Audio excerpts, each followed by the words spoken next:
Përgatituni për dita carta, paralajmëron meteorologu grek, rreshje shiu dhe dëbore në Shqipëri. Një vale e re e motit të keq pritet të godasë Shqipërinë në ditët e para të tetorit, me rënje të ndjeshme të temperaturës, rreshje intensive shiu dhe stuhi.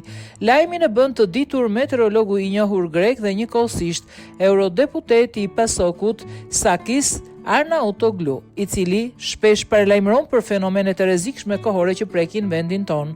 Sipas tij, 2 tetor do të sjellë rreshje të dendura shiu dhe dëbor në shumë zona të Shqipërisë. Konkretisht në veriun e vendit, nga Shkodra deri në Kukës dhe Peshkopi priten rreshje shumë të forta shiu, ndërsa mbi 900 deri në 1000 metër lartësi do të ketë rreshje të dendura bore me shtresë të konsiderueshme.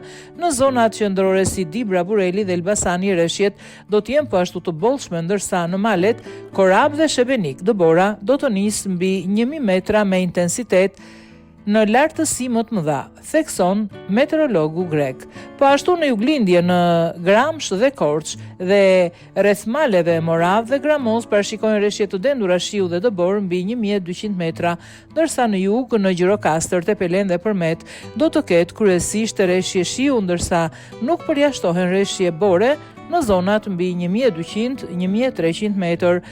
Ndryshe paraqitet situata në Bregdetin perëndimor nga Tirana e Durrësi deri në Vlorë, ku rreshjet do të jenë të pakta dhe të dobta, madje në disa zona mund të mungojnë fare.